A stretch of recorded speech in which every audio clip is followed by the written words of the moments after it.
Merry Christmas Kwanzaa. Whichever one of those you celebrate, mulled wine can make it better than it already is. You'll need a very common assortment of spices that I'll get into as the video goes on. You're gonna need a nice bottle of wine. Cooking with Sterling.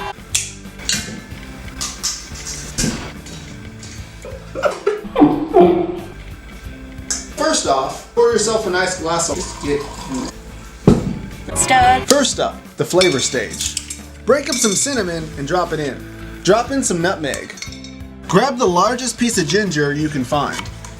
Cut off 2 small pieces. Throw in a couple star anise. He smelled like a double shot at Christmas. Like they crawled right out of Santa's ass.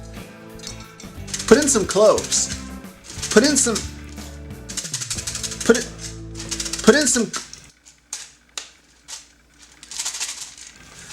Cooking with Sterling.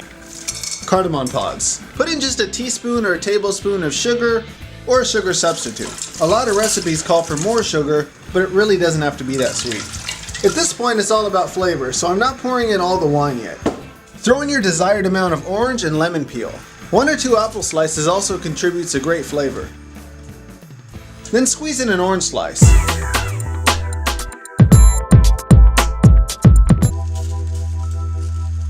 We're gonna boil this for about 5 minutes. This way all the flavors will really cook together. You don't have to do this, but I mean, you can if you want to. Cooking with Sterling. Take it off the boil. Lower the heat a little bit.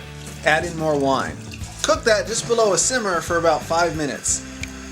There's one serious solvable problem when cooking mulled wine. As you cook it, the alcohol will evaporate out. This is a serious problem because when you drink it, you may end up not getting as drunk as you intended to, which can completely ruin your holiday. Turn off the fire and put in your desired amount of Cuban rum.